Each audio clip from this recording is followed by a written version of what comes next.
Hello, everyone, and welcome to Placing Faces, the show where we sit down with some of the most influential casting directors in all of Hollywood and across the entertainment spectrum. I am your host, Charlie Chappell, and today we are chatting with an extremely prolific casting director, John Frank Levey. John's demeanor is that of the cool, laid-back uncle that you'd really like to have a beer with. He comes off as calm and kind, somebody who really loves the projects that he's a part of and really loves to collaborate.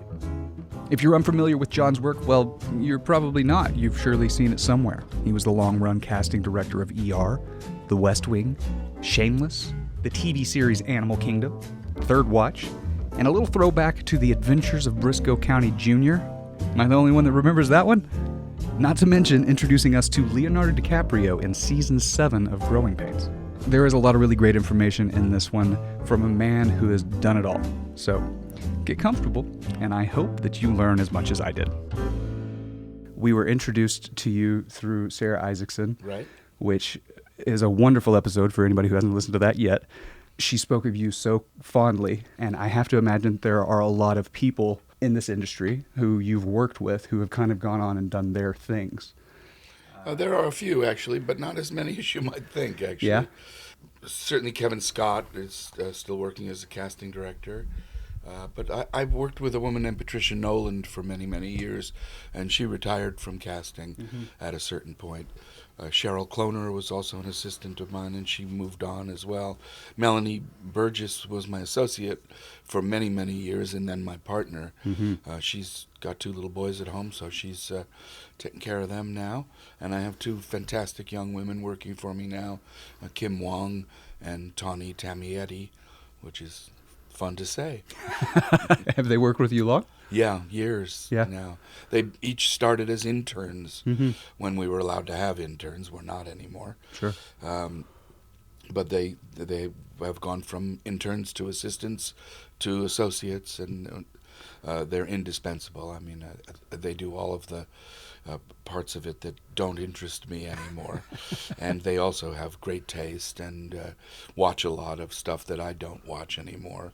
And so I take everybody 38 and up, and they take everybody 38 and down. So it sounds like, and we haven't really talked about this too much on the show, the importance of the people that you surround yourself with, the people that you're working with, the people who are working under you and with you. Sure. Yeah, I mean, casting is a completely collaborative thing. Nobody does it alone. Nobody, we work with producers, directors, writers, studio executive, networks executives, and with our staffs, and everybody has a contribution to make. And I'm very, I no longer need it. I mean, certainly nobody goes into casting for attention, so I didn't need any attention to begin with, but I've certainly gotten more than my share. And so at this point in my life, it doesn't matter whose idea it is. It matters that it's a good idea. I like that. I think that's where the best stuff comes from. The instances that I've been on set or that I've worked with people who dictate, that ends up being not as good as it could have been. I agree. I mean, I think that's true at in every department and on the set. I think the directors who are autocrats are not. It's not as much fun, and part of the reason we're all in show business is that we can be, however old we are, and go to work in blue jeans and T-shirts and and enjoy it and have a great time. I mean, there's pressure and intensity and all of that, and it's important, and we care about it. And but at the same time, we're show business people, and we're a tribe of people who insist that it's fun. Do you think a lot of people who are like my generation coming up think of it that way? I don't know what your generation thinks. I'm curious about that because the people who have been in the industry for a while that I've spoken with have that mentality, the tribe mentality, and it seems that there's less of that the younger I start talking to people. Yeah. Well, I don't know. I right at 17, and actually before that, the theater as an audience member was the first place I felt the magic, experienced the miracle, and so my identification. I don't know why people go into show business if it's not to be part of the storytelling arts. Mm-hmm. If they do it for the champagne and the fancy clothes and the limousine rides, they're going to be disappointed. Mm-hmm. That happens occasionally and by accident. Yeah. You're better off buying a limousine company. Yeah, probably. You can dress nice and ride in a limousine anytime you want. Well, let's step back, actually, then. Let's go to the beginning. Where do you come from, and how did you get out here? I grew up in Riverdale in the Bronx, Mm-hmm. New York City. Very fortunate to have two extremely bright parents who were professionals. My dad wrote for the fake news, the New York Times, and my mom was a PhD scientist who taught and worked in research. What kind of science? She was a biochemist, I think, or maybe a biophysicist. Mm-hmm. Never was quite sure the difference. But she took me to the theater as a boy, and to things that I did understand, and also to wildly inappropriate off-Broadway plays that were completely over my head, Mm-hmm. but expanded my head to come close to reaching what they were about. Samuel Beckett and Edward Albee and Eugene Ionesco, and So from a very early age, you were seeing the greats. We also saw the Pajama Game, but in Guys and Dolls. Uh-huh. But and she would make my brother and I wear these stupid sweaters, and we would go from the Bronx into Manhattan and go to the theater. Mm-hmm. And it was really life-changing. I found myself, I think in some ways, past generations have had that experience in churches and temples and mosques. But for me, it was when the lights went out, and I got some sense of what the world was about, Mm-hmm. what the history of the world was about, and what I might want to do with my life. That shared experience, just the whole nature Sitting around of the theater. campfire, kind of Yeah. telling stories, singing songs. Yeah. So how early did that start for you? God, I was really a boy. Yeah. 8, 9, 10. We would Are there go- any shows that stick out as just transformative? I remember Guys and Dolls was really Yeah. fantastic. We saw it at the New York City Center, Civic Center, I don't know. And it was just all them gambling and the sex was probably what got me. Uh-huh. But yeah, I do remember seeing a play called In White America about the integration of a Southern school. And I remember that the girl who was playing the child, who was the black child that was integrating that school, went up on her lines but it was so real, and what had preceded it was so real that when she called out line and the stage manager fed her the line and then she went on, it was part of the magic. Huh. So she embraced that moment, Excuse me, yeah. that mess up, and played with it like a jazz musician and just Kind of went. turned it into gold, which Yeah. is what we sometimes it. mistakes are. And that stuck with you all yeah. your life. Yeah. I love it. So how did that transition of love of theater become you eventually directing theater? Well, it's funny. Sometimes when I do a speaking engagement or whatever, I tell a little bit of my story, and I tell it in this context of there was this girl. And There's always a girl. My senior year in high school, they sort of knew they had lost us. I went to a elite private school called the Fieldston School, and we were already into college, and so there were still 6 weeks left of school. So they created an internship program, and people went to their various fathers' offices. In those days, I don't think a lot of the mothers worked, but saw what happened in a law office or a newspaper or a doctor's office or whatever.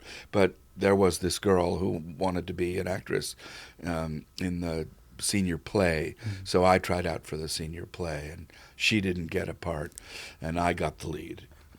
It was Camino Real or Camino Real, depending on how you say it. And then the principal came to rehearsals and said, "This is way too controversial. You can't do this play." So we ended up doing Tiger at the Gates, and I got the lead in that as well. Mm. And then I went off to college at the University of Rochester, and I was at an orientation event in the late summer before school started, and this beautiful young woman walked up to me and said, "What are you going to study?" And I thought, "You?" What do you study? But then I realized, but I said the theater, Uh-huh. just as a way to talk to her. Her name was Betsy Swift. It's a It's good hard name. to believe. And then I sort of just went and joined the extracurricular theater program, and then I started directing plays, and with a bunch of other friends, we opened a summer theater. We got some funding from a company called Xerox that was new in Rochester, New York, and we turned an old cement factory into a theater. Let's step back for a second. You got funding from Xerox. Yeah.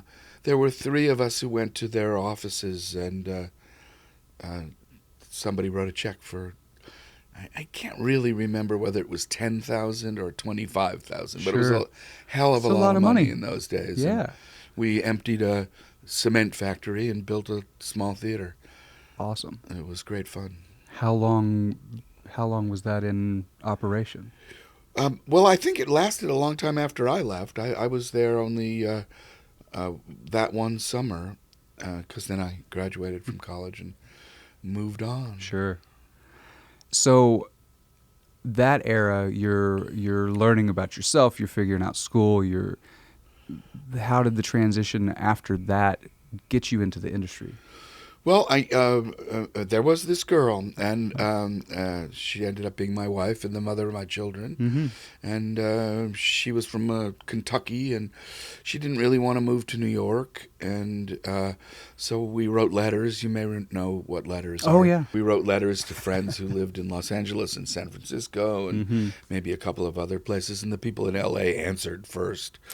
So Okay. after we got married, we got on a train and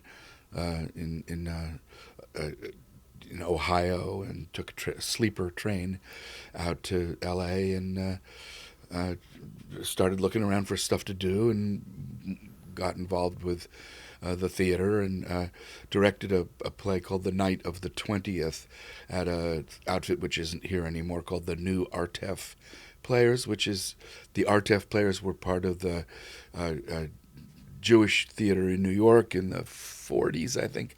I could be wrong about the dates. But this was a group of young Jewish artists who were making a theater company. And there was a play by an Israeli playwright named Joshua Sobel called The Night of the 20th. And it was about a group of European Jewish kids who went to Israel and formed an early kibbutz. And they were Kibbutz? commune, Okay. Jewish community. It was very much. They were very much like the American hippies that I was part of in the '60s. Escaping the rigidity of their parents' expectations and sexual and political and economic mores and freedoms of all kinds. And I happened to cast a wonderful young guy named Jeremy Lawrence in that, and his. I'm sure he'd love to be called a wonderful young guy because he's still wonderful, but none of us are still young. Jeremy, his lover was the director of audience development at the Mark Taper Forum, a wonderful guy called Bob Schlosser. And Jeremy was having a good experience. The play was pretty good, and the play was excellent. The production matched, and Bob came to see it and thought it was impressive, and he invited Gordon Davidson to come. And Gordon, who ran Center Theater Group here for many, many, many decades, came with Jules Aaron, another important theater professional on the West Coast, and later he offered me the NEA Directors Fellowship at the Taper. And so then I spent 2.5 seasons at the Taper, directing a lot of new plays in reading format for the staff to see if there was anything that they wanted to go forward, and also directing in the New Theater for Now festival, which they had, which I got to direct on the main stage for a short run of a new play. And I also directed in the second space in the underneath the, what the hell's that place called? Across from the bowl. The whatever it is, I don't remember. Yeah. Anyway, in the basement there, I directed a great Vietnam piece by a wonderful playwright named Martin Wheatman. It was called Estonia You Fall, with John Aston and Dennis Dugan and other excellent people. And I had a fantastic time. I was a little worried that all my dreams had come true by the time I was, 30, You've peaked and 32 you're done or now. something like that. So, one of the things that casting directors trade on, from the conversations that I've had, is taste. And you've certainly cultivated a taste, it sounds like, since you were a very young child. I've been open to people, and I've been interested in people and people's stories all my life. And I think that openness and that interest gives me an empathy to actors and to performers and to writers and directors. And I think my background with new plays gave me the opportunity to speak the language of writers, and because I had directed, of directors and of actors, because I had taught acting and been around actors. So I think I'm, there are a lot of wonderful casting directors who are encyclopedic. They watch everything, they see everything, they keep files. I'm sort of more of a guy from the 60s who's a vibist. I know what you are when I meet you, kind of. Yeah. And I mean that I certainly don't know you completely, but I get a sense of you, and I'm interested in you, and then I have a way of knowing how best to use you in the story. Mm-hmm. Well, and that makes me think of a question that another gentleman had asked you in an interview that we'll share in the show notes, where he used the word types, and you had an immediate and visceral reaction to types, and you hated the word types. Well, I think it's sort of demeaning to people that they fall into these rigid categories. I think people have qualities, I think is what I said then. Yes. And people have a wide variety of qualities. Sometimes those qualities are buried underneath the way someone looks, and so you don't get to be, it's hard to get at that quality because it's in conflict with presentation, with what the outside looks like. But yeah, I prefer to think of people's qualities rather than to rigidly put people into categories that are types. Sure. So now, how did that transition of coming from Mark Taper Forum and that world of theater? How did the transition finally happen of casting director? I directed after I left the Taper up and down the West Coast a little bit. I had in 1980 when I started at the Taper, my son was 4. And you don't make any money when you're an NEA fellow, so I think it was $17,500. That's hard with a wife and a kid. So I started directing, outside of the Taper and trying to make a career that way. And I didn't really want to sit in motel rooms in Seattle and Portland and San Diego and Orange County directing plays. And I did a production of Gurney's The Dining Room here in L.A. for Peg Yorkin, Bud Yorkin's then wife, or maybe not. And it got panned, and it was the first time in my life that I got slapped that hard. People didn't think I did a good job. And it directly fell on you. It felt like it was. The review used my name repeatedly in the opening paragraph to describe the failure. And so I went out for a drink with a wonderful woman named Barbara Clayman, who was a casting director and offered me a job. And I took it. And I cast a Budweiser national commercial with her for a July 4th spot. And then I worked with her for a little while. And then my college friend Eileen Berg, who was a executive at ABC for many years, doing movies for television when they were on network, recommended me to my second job, which was with Marcia Kleinman, who is one of the great casting directors to ever work. And I had the privilege of working for her for a while. And then what were you doing in that office? I was her associate, and we did movies for television, Hallmark Hall of Fame movies, when network television did serious movies for television. Yeah. James Garner, Stockard Channing, people like that did those movies. And then a spot opened up at Warner Brothers Television under Phyllis Huffman, and I got it and came over there, and fairly soon after that, a script fell onto my desk that was a 2-hour movie of the week pilot called China Beach, and that began what became my series of wonderful successes and collaborations with fantastic writers and producers and directors. So that one, that's early, fairly long run, I think we did 66 episodes over 3 or 4 seasons. There were a couple of short seasons and a couple of full seasons. Yeah. Dana Delaney and Mark Helgenberg and, a lot of really great people. Chloe Webb. And it was the beginning of my relationship with John Wells, who I've been working with since then. And since then, that was the original introduction and started working there. Okay. I mean, that's so that one, how formative was that when you're going from movies of the week, when you did, Christmas Snow, things like that, transitioning into this long run television series? What was that like? I didn't know enough to know anything, so I just did what was, you eat the meal in front of you. Yeah. And episodic television is a unique beast because over a 7-month period, or more in network television, you're kind of going, yeah, because you just finished one, and then you're kind of going, shit, I'm behind on the next one. So it's let a hurry up and wait. Yeah, and in those days it was before and technology.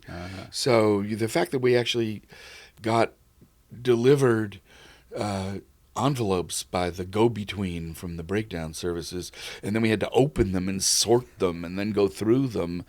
All of that happens now on the computer, and it's so.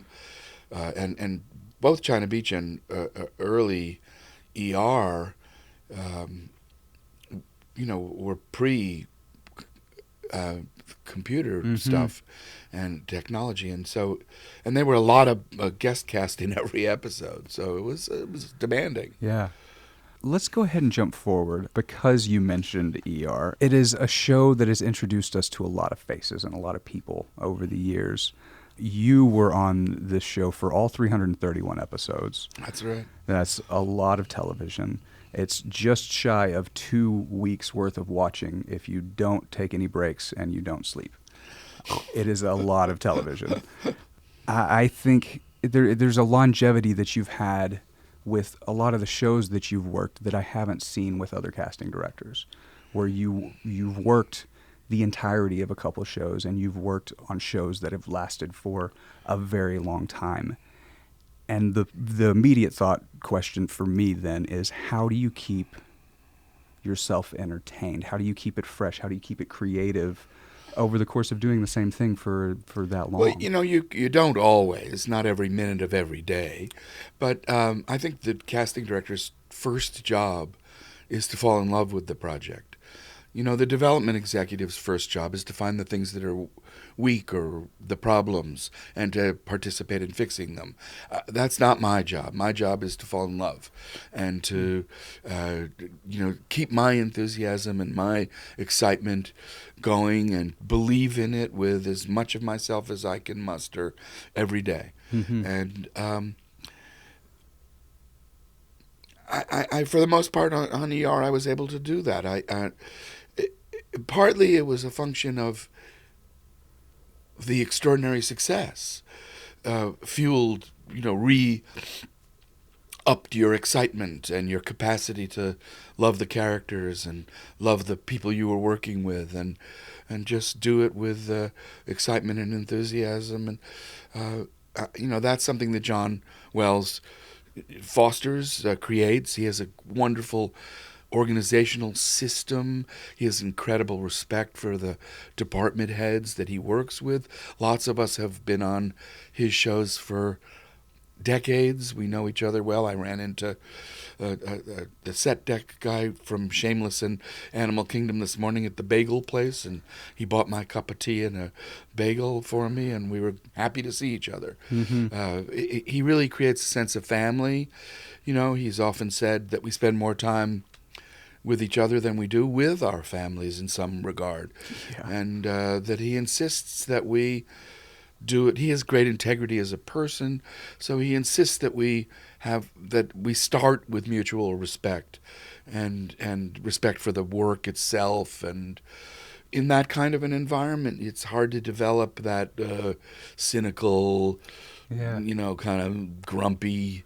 I'm a fantastic grumpy old man now. You seem like the optimist, though. You've got that seed of optimism in you. Absolutely. I think that's a sustaining quality for me. John and being so many surrounded others by good people. Yeah, so many others. And, a lot of the people that were on China Beach we still work with each other and our friends, Mimi Leader, Carol Flint, Lydia Woodward, just a lot of those people. And when we've had the opportunity to bring old friends from China Beach days onto ER, or lately onto Shameless or Animal Kingdom, it's great to see them. Yeah.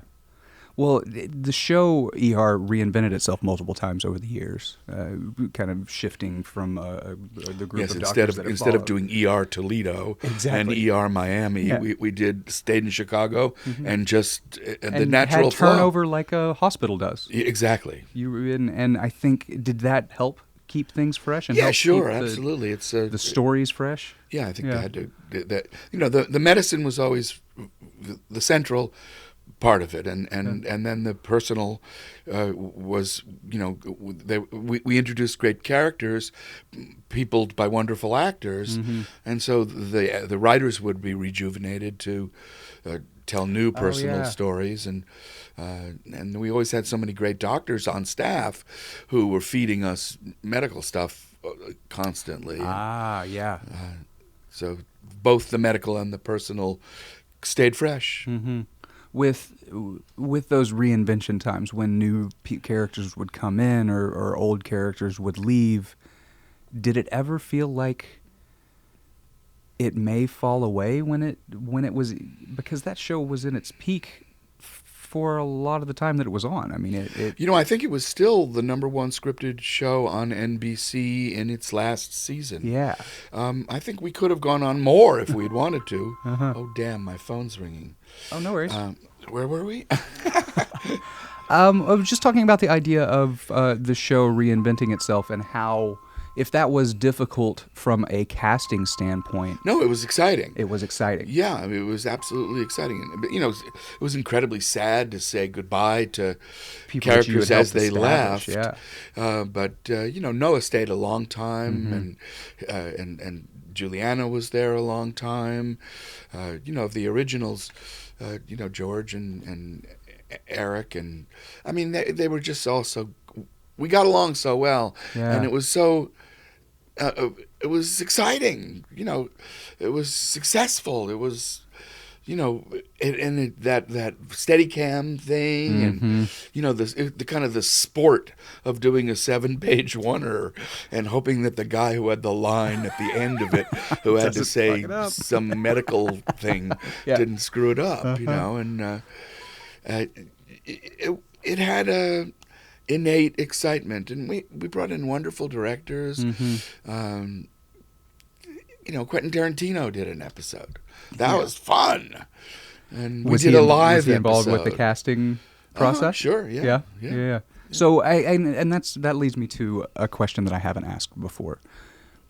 With casting in television and with television in general, a lot of the times, episode to episode, it's a different director. Yes. Are the directors that are going to be on the individual episodes, are they always in on the casting in Sure. some sense? Yes, absolutely. They are.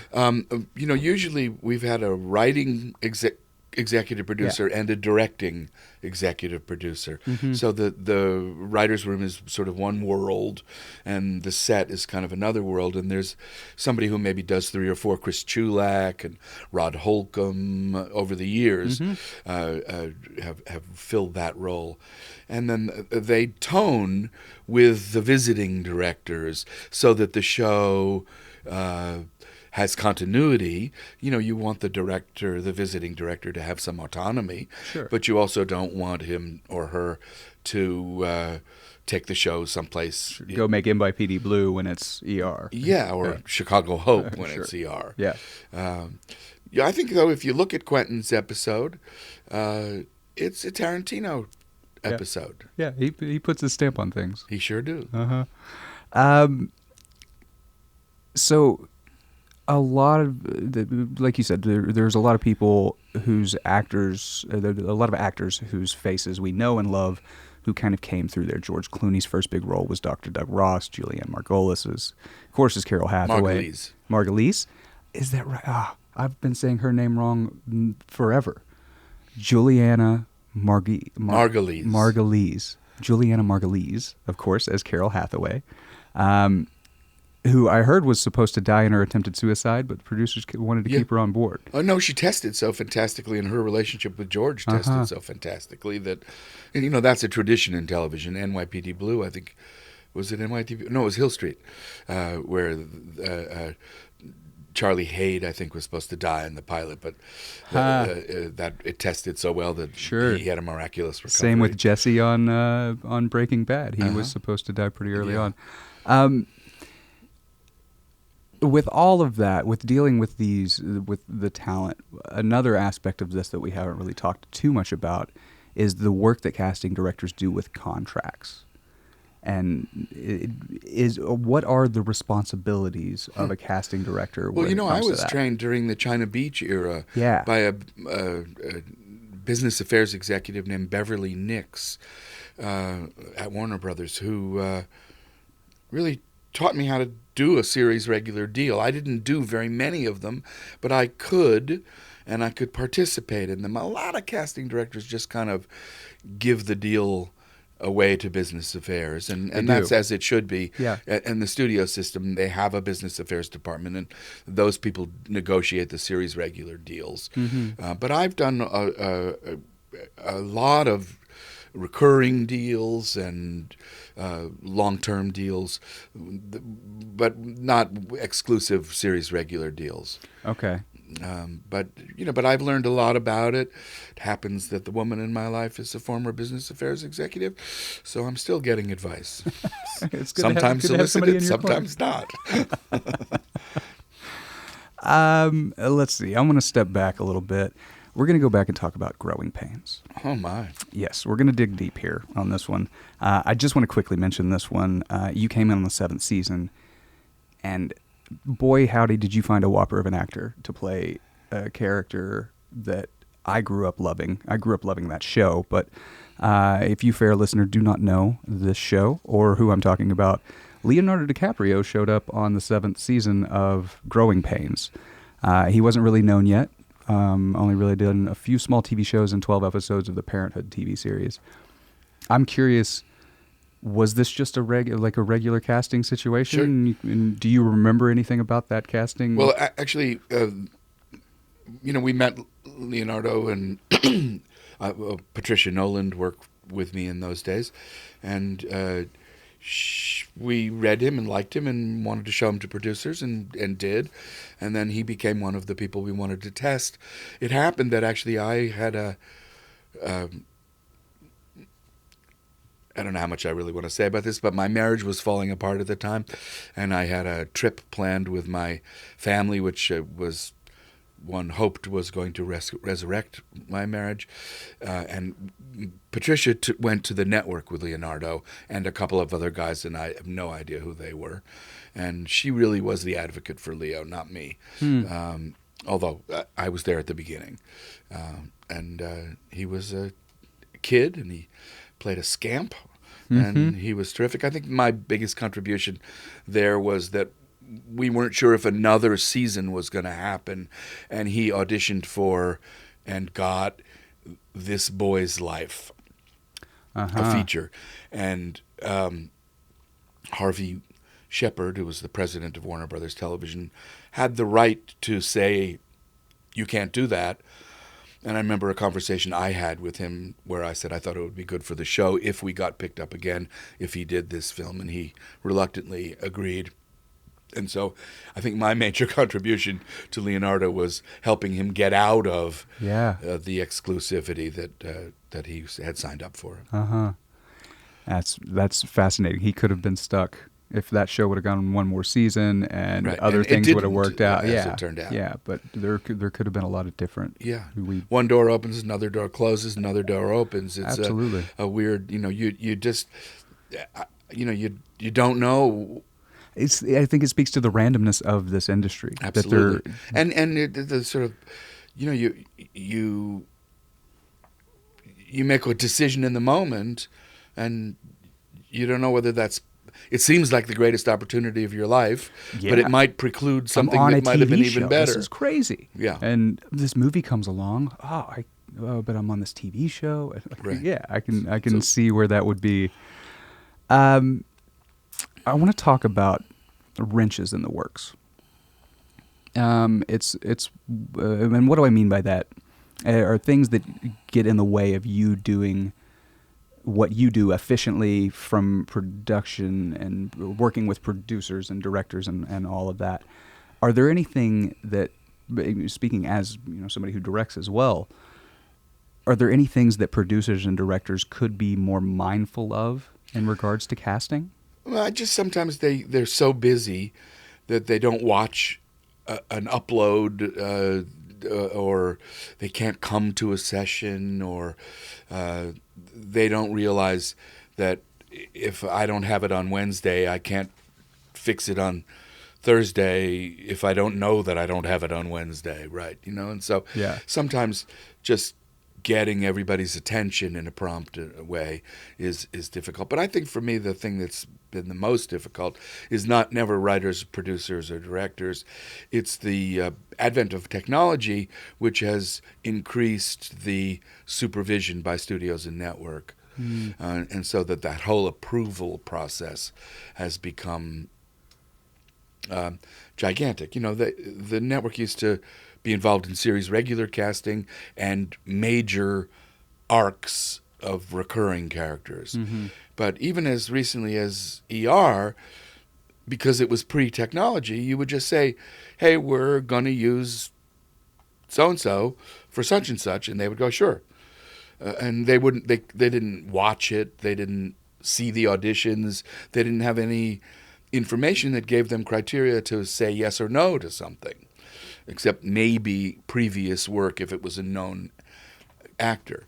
And now they watch uploads of one-line people, and one wonders how they have the time or why they feel the need.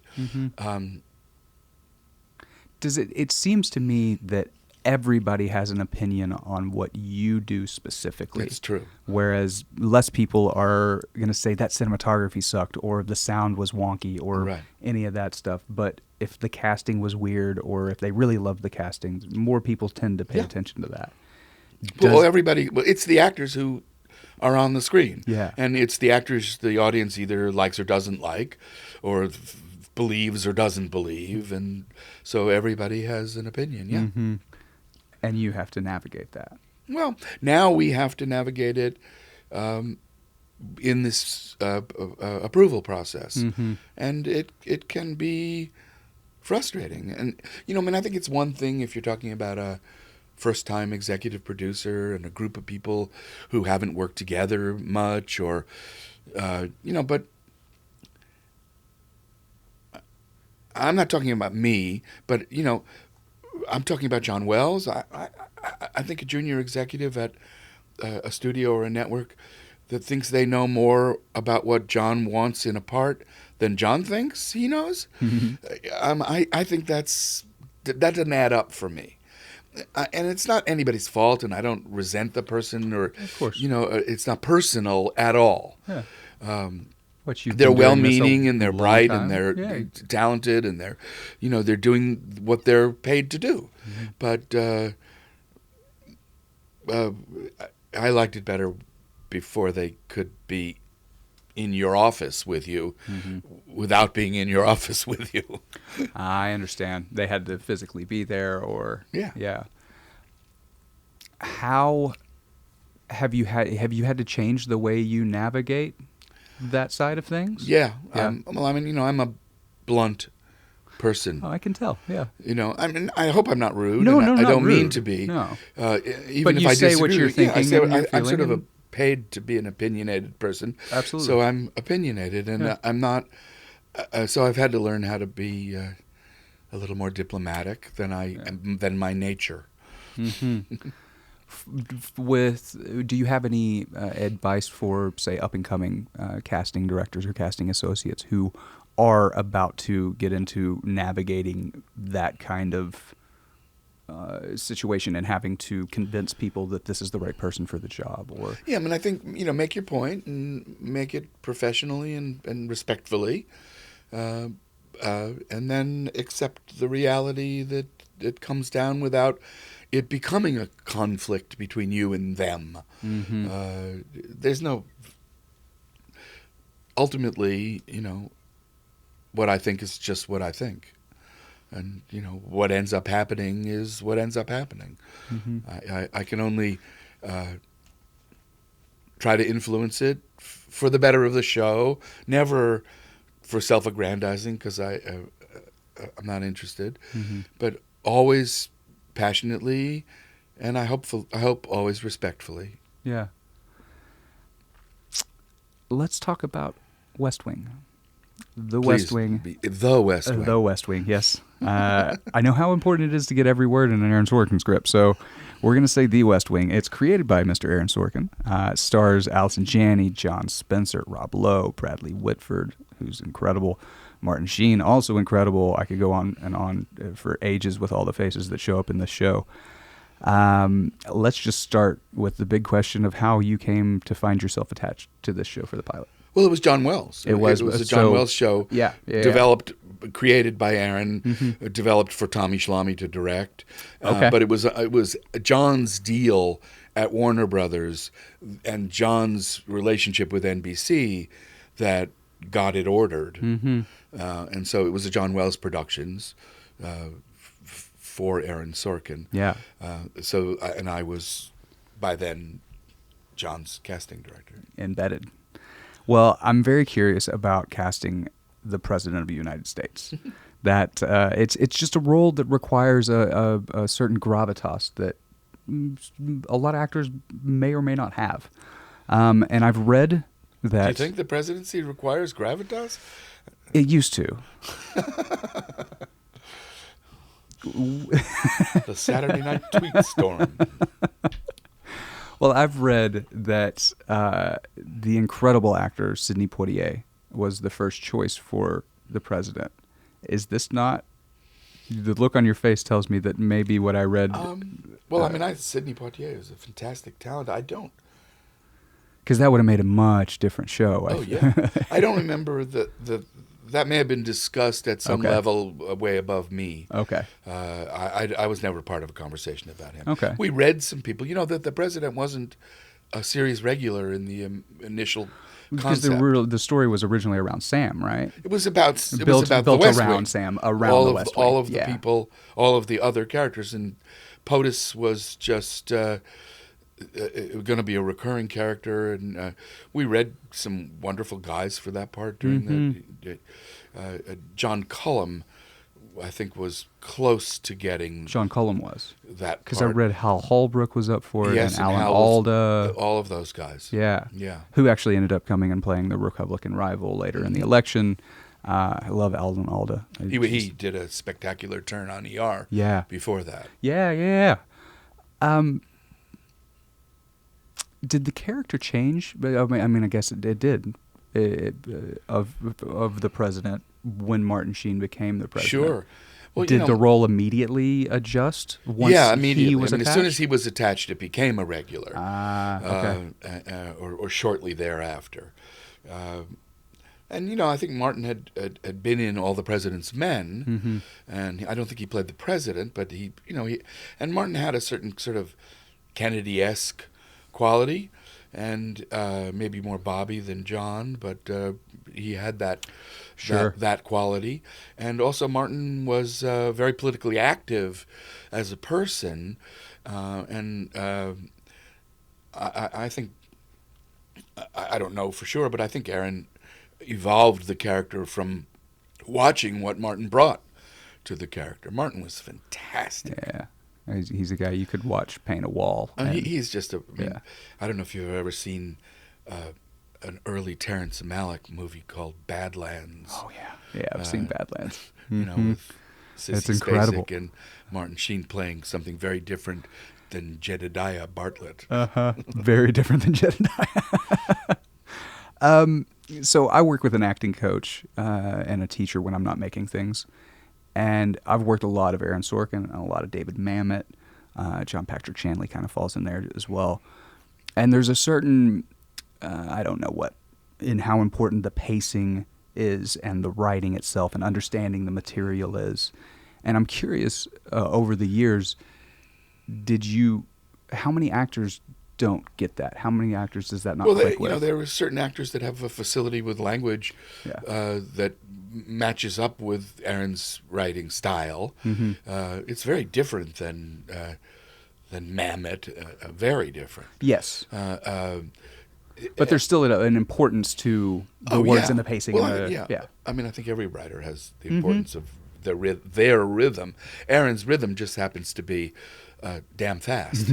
And there's some actors that are, verbal in that way. Some people who are verbal in that way, and some people who would stumble all over Aaron's dialogue. And that it was quite clear quite quickly who could handle it and who couldn't. Yeah. Were there, in the audition process of that, were there times in which you could make an adjustment to somebody and that kind of clicked with them? Or is that just an inherent I think it's pretty thing? much you don't have time to teach somebody that. Yeah. And the language is so front and center that, in television going so fast, you pretty much have to have it. Yeah. Well, we're going to jump forward a little bit because we're getting close to our hour, and I don't want to take up too terribly much of your time. I want to talk a little bit about, let's say, Shameless. Shameless is incredible, first and foremost. The ensemble that you guys have put together, this family and their close neighbors, is a family, and it's something that you've done a few times before in creating the feeling of a family. And we'll talk about Animal Kingdom in a moment, which is another incredible family. Who was the first placed actor on Shameless? Was anybody attached early on? Bill Macy got attached first. Okay. And we had a relationship with him from ER, excuse me, where he played Dr. Morgenstern, and he's just one of the great Best talents and wonderful people that I've ever had the privilege to know in show business. He's just, and I think partly it's tribal because he comes from the theater and has done so much great work. John and I saw him in the two-hander in New York together years and years ago. What's the college professor and the female student and the was there or wasn't there? Oh, I know exactly which one you're talking about. I've forgotten the title of it, but we saw him in that as well. Mm-hmm. And he's just, and I think, those young people who, some of them were 8 and 7 Very when young. we started. Yeah. And they went to the W.H. Macy School of Acting. And I was going to ask, how much does... if you do scenes opposite Bill... He makes you better. Yeah, absolutely. Yeah. And Emmy is, incredibly talented, and also was charged with the responsibility of being the character who was the leader of that family and took charge of those children. And she did that in the first seasons, both on film and off film. And off film. Yeah, she I think really mentored those kids, and Shinola is a spectacular mother figure too. Yeah, and they came from all over the place. Chicago, New York, here. So it's a happy accident. It's a very happy accident. And then you throw in again John's sense of respect and dignity and family when you're working on a project, and Bill and Emmy and all the department heads who have been part of John Wells Productions for a long time, executives too, and it's really a happy on purpose, not a happy accident. Yeah, I like that better. I really do. When do you realize how special what you've created is? Sometimes it's magic right away. ER was, you saw the pilot and you went, wowzers, this is groundbreaking. Yeah. And it still holds, the pilot still holds up. I haven't watched it in a while. Incredibly well. Yeah. I watched it 2 days ago. I think the amazing thing is how young Noah is. Were we doing Doogie Howser or were we doing ER? And Shameless, I mean, it still blows my mind reading it, and thinking after all the years of doing network television, you get to page 22 and you go, we can do that? You can say that? We can say that?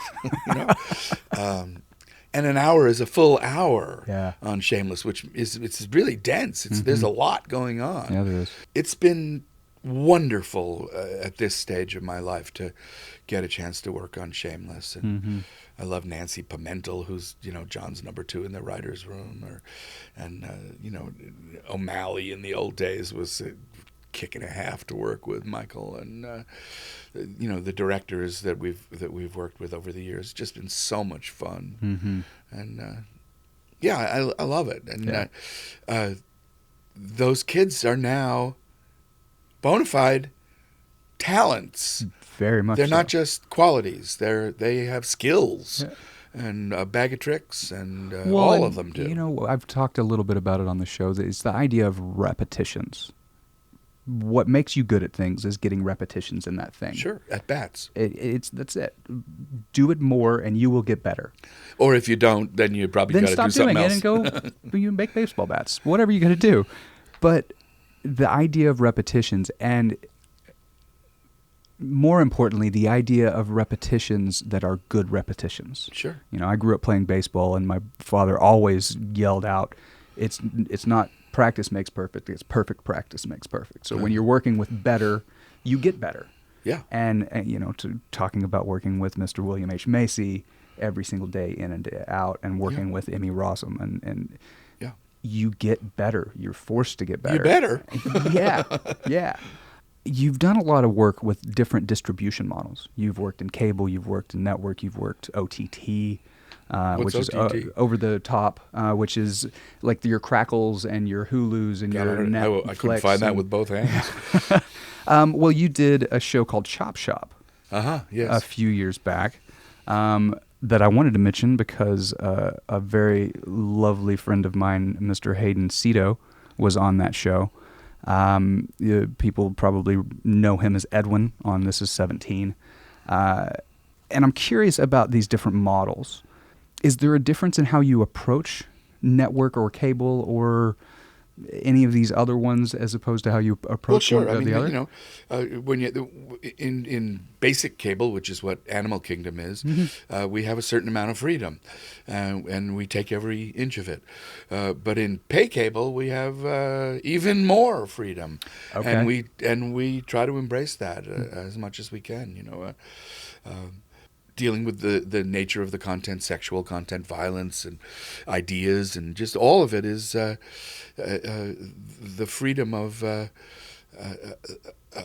Shameless is unbelievable. It's unrestrained, and that's kind of scary. On the one hand, I'm not as interested in doing network television as I once was. Why is that? Because of the constraints. You tasted the freedom. You're out of the cave now. And, Yeah, kind of. Well, what are some of the differences in the powers that be in those different models? I'm not involved in those note sessions and those things, but I think it's probably pretty much similar.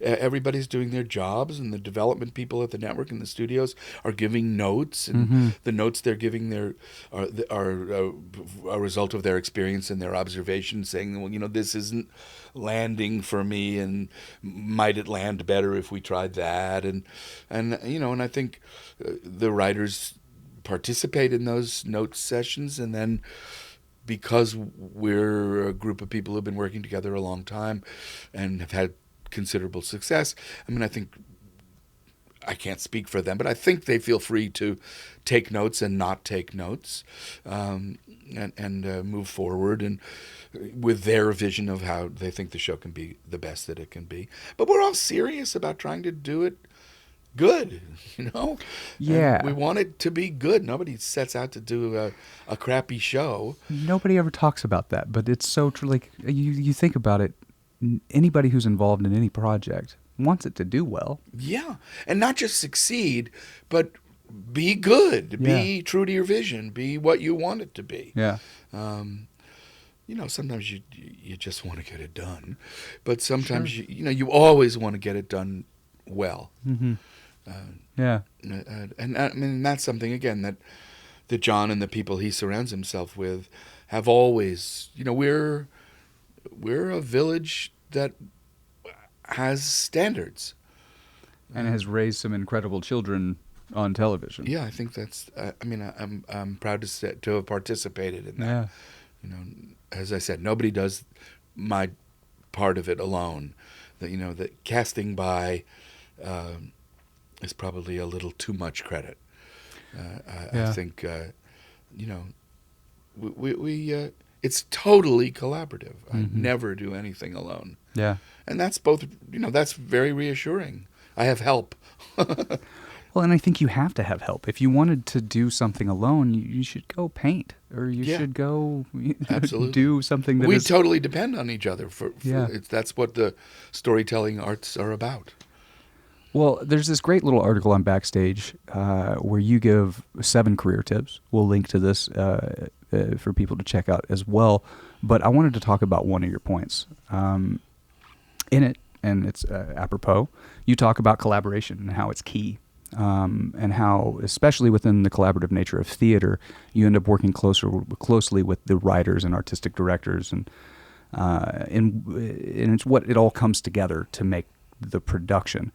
And I'm curious, what aspects do film and television lack in the collaborative way that theater has more of? Well, I think in theater you're ultimately all in the same room eventually. And, Sure. Yeah. And the You can do a movie with somebody and never see them. Absolutely. And film and television is more like a relay race where you're passing the baton. And I'm never in the editing room, and I don't know what. Sure, because you got to get back around to your spot to get the baton. Yeah, because exactly. it's coming back around. I got to get back to the beginning. Yeah. So and I have great respect for what everybody does, but I think that's the difference, is that I'm not in the writer's room. Occasionally we get invited to go over and have them tell us what's coming up, but I'm not there on a day-to-day basis. I'm not in the editing room, and I'm almost never on the set.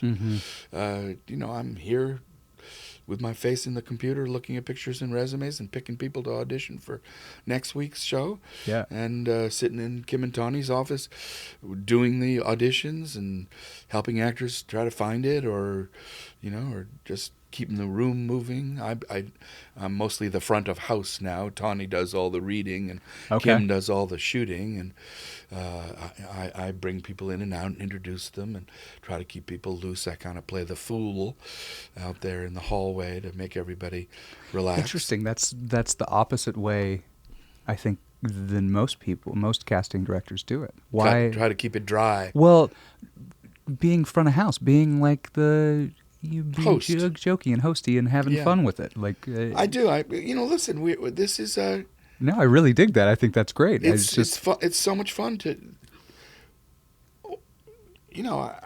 I'm so much happier than if I had been a doctor or a lawyer or an Indian chief. I love being part of show business and wearing blue jeans and shaving or not, or it's I'm allowed to be myself, and I'm kind of a goofball, so that's what I bring. And you've embraced it and brought it to, and I make it into something that people feel loose around here. Mm-hmm. I hear that a lot. Well, I feel like it keeps actors from putting up their guard, maybe, in a sense, because it's real easy to go into a casting office and you meet an assistant or an associate, and they lead you in, and the casting director says hello, but that's it, and it just feels it takes me out impersonal. of the position of being this the Wizard of Oz or something, right? Behind the curtain, and right. I'm not. I'm out front. Yeah, completely. I like that interaction with the actors. Sometimes they even walk in the wrong door here if I leave it open, and they go, "Oh, am I in the wrong way?" And that's okay. Go ahead through. Sure. Have you always been that way as a casting director? I think so. Yeah. Yeah. I like to have a good time. I feel like your direction probably informs that. Having been a director and having worked with actors, because you said you coach actors as well, or work not anymore, but I mean I have taught actors? Lots over the years. Yeah, and, when that whole casting director workshop controversy raises its head, I bowed out of doing it at all because it's just too controversial and too fraught. I mean, I guess ultimately it's buying an audition, no matter how you couch it, and I don't want to feel that scummy. Sure. Yeah. No, that's absolutely reasonable. We're right at an hour. Real quick before we bounce, I have to talk about Animal Kingdom because I just started watching it for this interview. Ellen great, Barkin is so good. We actually got a chance to interview Kirsty McGregor a couple weeks ago, who is the Australian casting director, head of the Casting Guild of Australia, and who cast the film Animal Kingdom. Mm-hmm. So this is interesting. I'm curious because now we're talking about two different projects who are kind of the same project, but not. I never watched. Oh, Jesus! I just hit the microphone. Okay. I never watched the film on purpose. Interesting. I didn't want to try to duplicate it. I never watched the British Shameless either. Okay. I didn't want to get into that thing of going like, I want to duplicate what has already been. We were doing something different. Yeah. It's based on, it's derived from, but it's not. Uh-huh. So. Did you go watch it afterward? I have seen it. You have. Since. Okay, it's so fantastic. You've seen it afterwards. Yeah. I mean, Jackie Weaver, who plays as different from Ellen. Way different, but.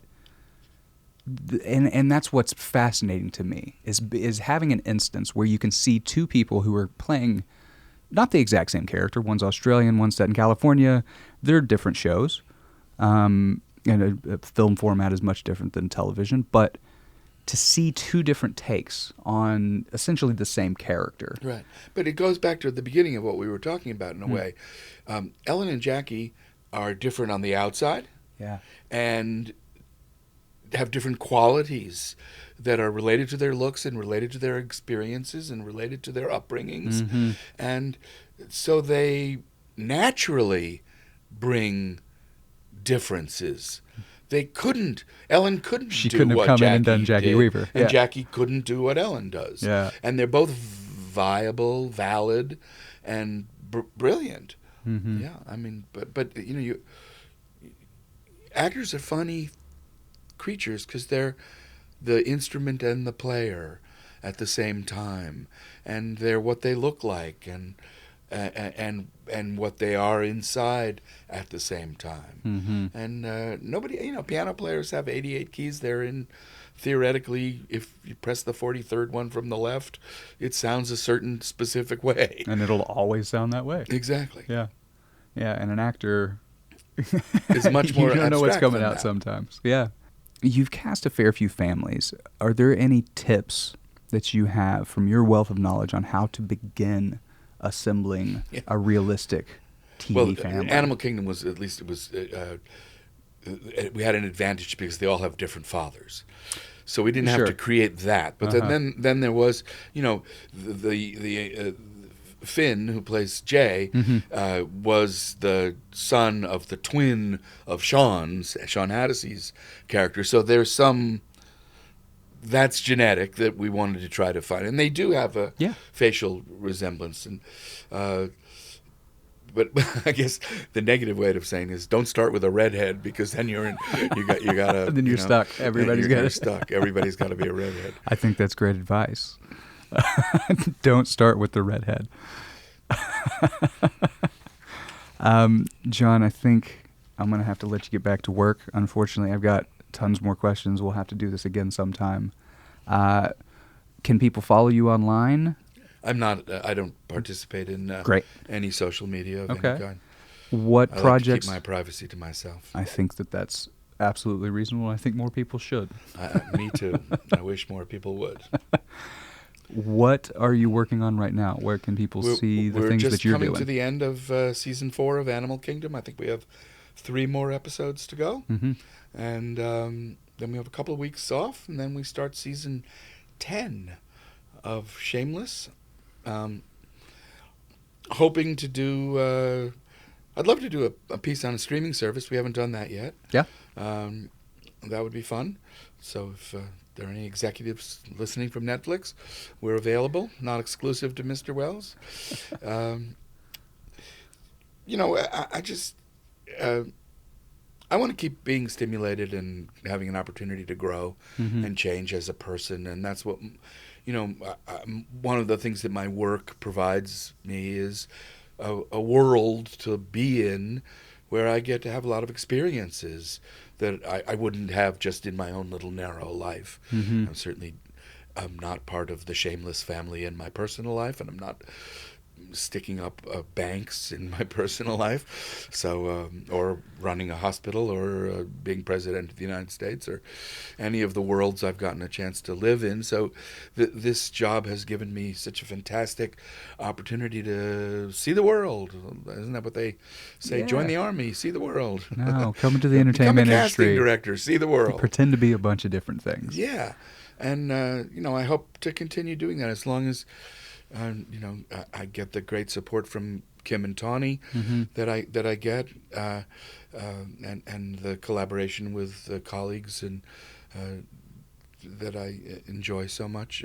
I'll keep doing it, maybe well past when people want me to. Well, I think people are going to keep wanting you to. Any direction in your future? Any more? I actually have a couple of plays that I've been talking to people about. The last play I directed was Hard Work, and I was proud of what it was. It was a world that was tough to live in, but yeah, possibly. Well, I look forward to it. Thank you so much, John. Really appreciate your time. My pleasure. I really hope that you have enjoyed this episode of Placing Faces. I look forward to landing in your room someday, John. Do not forget to like, comment, subscribe, love, heart, thumbs up, and share this episode. Like is love, love is power, power is knowledge, and we like knowledge? Something like that. Maria Perry, you produce so good. Thank you. Placing Faces is powered by Collaborator.com, a media production service connecting media professionals to companies, brands, and agencies, allowing you to scale your production based on your needs, connecting companies and creatives seamlessly. We'd also like to thank our partners at the Casting Society of America, They are a hub of information about this branch of the film industry. So to learn more about the society and what it takes to get into casting, visit castingsociety.com. Thank you so much for listening. Until next time, be well.